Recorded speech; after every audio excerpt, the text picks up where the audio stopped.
OK， 記住，如果有人叫你，千祈唔好買樓，你一定要記住佢個名，記住啦。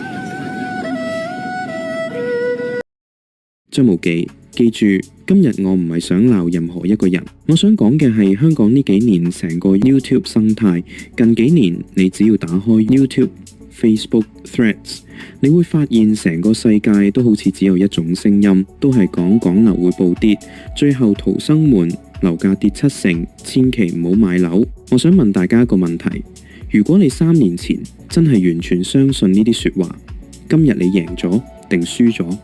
我唔係話樓市已經升到飛天，我更加唔係叫大家即刻衝去買樓，我只係想同大家一齊重新檢視過去幾年我哋到底相信咗啲乜嘢。因為好多時影響你人生最大嘅未必係市場，而係你每日吸收緊嘅資訊。老實講，我以前都信，因為新聞咁講，學者咁講， YouTuber 咁講，連留言區都全部係同一個方向，成個市場得一把聲，就係唔好買樓。但真正令我開始懷疑嘅唔係樓價，係現實。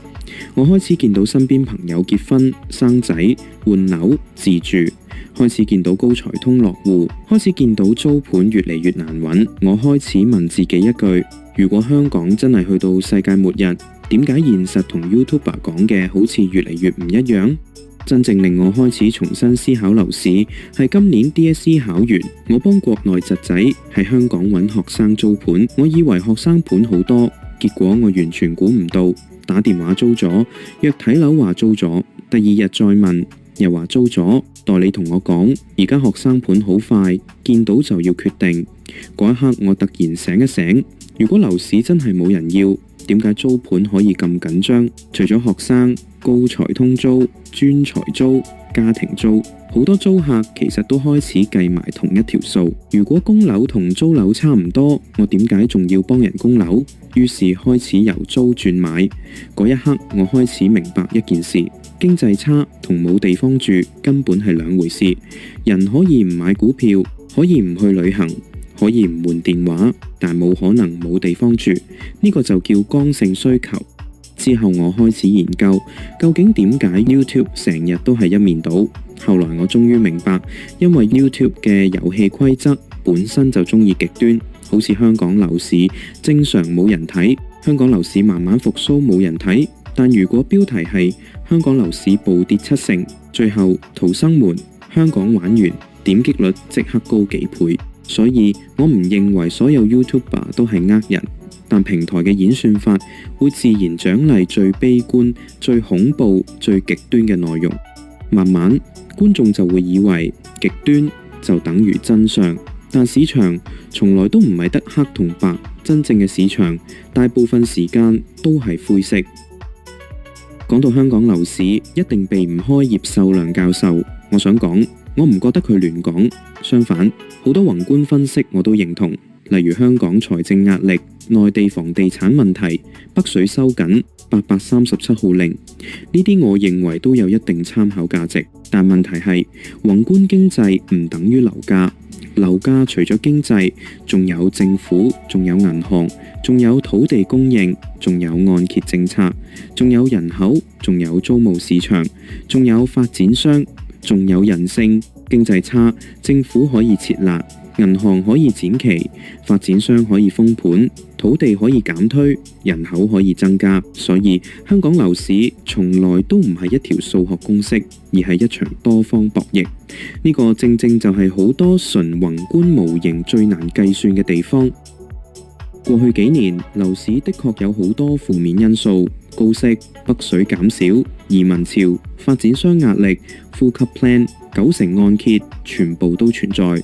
但今日我更加關心有幾多問題其實已經開始改變。首先，美國加息週期，市場普遍預期已接近尾聲。今年即使因地緣政治出現短期波動，更多都屬事件性因素，而唔一定代表長期方向逆轉。第二，呼吸 plan 開始消化。第三，負資產宗數開始改善。第四，高才通仍然持續。第五，開始出現回流。第六，租金一直上升。第七，公平過租開始重現，呢啲都係市場真正發生緊嘅事。所以我唔會話香港樓市一定大升，但我亦開始覺得要再出現過去嗰種全面恐慌式暴跌，難度已經高咗好多。如果我要擔心，我反而唔係最擔心香港，我最擔心係美國。未來我認為只有兩個劇本：第一，金融危機，資產大跌；第二，重新減息，重新印鈔，引發另一輪資產通脹。兩個劇本方向完全相反，但有趣嘅地方係兩個劇本答案居然差唔多。低槓桿，保留流動性，持有價值資產依然係最好嘅防守。所以我從來唔係賭劇本，而係令自己無論劇本 A 定劇本 B， 我都有能力生存。呢個先係真正嘅資產配置。我唔係樓市專家，更加唔係經濟學家，我只係一個普通香港人。我都試過高位買樓，試過蝕錢，亦試過低位買樓。我唔敢話自己永遠啱，但我一直提醒自己，市場永遠比任何一個人更加複雜。所以我唔再迷信任何一個 KOL， 唔再迷信任何一個學者，更加唔會因為一句樓價會跌70%就將自己人生停10年。好似我2025年買樓，大家仲記唔記得當時每日新聞點寫？地產商爆煲，香港版恒大，銀行危險，樓市會骨牌式倒下。當時市場最擔心嘅其實唔係樓價跌，而係一樣嘢，銀行會唔會抽貸，即係 call loan。市場最受關注嘅係新世界發展，公司確實面對高負債、現金流壓力，甚至一度延遲永續債票息，引起市場憂慮。但之後發生咩事？佢並唔係突然倒閉，而係賣非核心資產，重組融資，同銀行重新協商貸款，完成大規模再融資。因為香港銀行最清楚知道，如果大型發展商一齊爆，銀行自己都會受傷。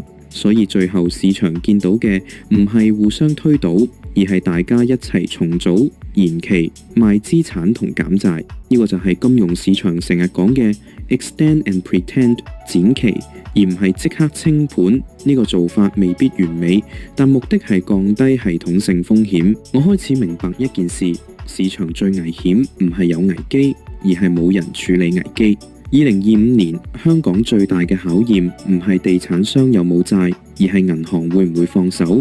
最後答案係冇放手。所以我哋見到嘅唔係金融海嘯，而係一次漫長嘅去槓桿。所以真正嘅投資唔係估危機會唔會出現，而係估當危機出現之後，政府、銀行、企業會點樣反應。2025年樓市最後冇跌，我持有3個物業，都各自回彈超過100萬。因為人生等唔起，結婚等唔起，生仔等唔起，小朋友讀書等唔起，父母退休等唔起，好多決定根本冇辦法等到市場100%肯定，你只能夠喺自己能力範圍之內作出最好嘅決定。拍呢條片唔係想證明我啱，更加唔係想證明邊個錯，因為市場永遠冇人可以100%預測。我真正想分享嘅只有一句說話：資訊可以參考，新聞可以參考，學者可以參考， YouTuber 都可以參考，但人生唔可以外判。因為新聞有新聞嘅角度，學者有學者嘅模型， YouTuber 有 YouTube 嘅流量，發展商有發展商嘅利益，政府有政府嘅考量，銀行有銀行嘅風險管理。但最後供30年樓嗰個唔係佢哋，係你。所以唔好只睇新聞，唔好只睇 YouTube， 更加唔好因為一句樓價會跌70%就將自己人生按下暫停鍵，用自己雙眼睇市場，用自己腦袋做判斷，用自己能力承擔結果。因為真正成功嘅投資從來唔係預測得最準，而係建立一套即使自己睇錯都仲可以生存落去嘅系統。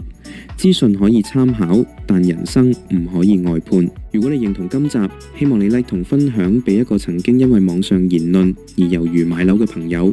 因為我希望大家唔係盲目睇好，亦唔係盲目睇淡，而係學識獨立思考。記得訂閱我哋，俾個 like 同 share 呢條片。我哋下一條片再見，拜拜。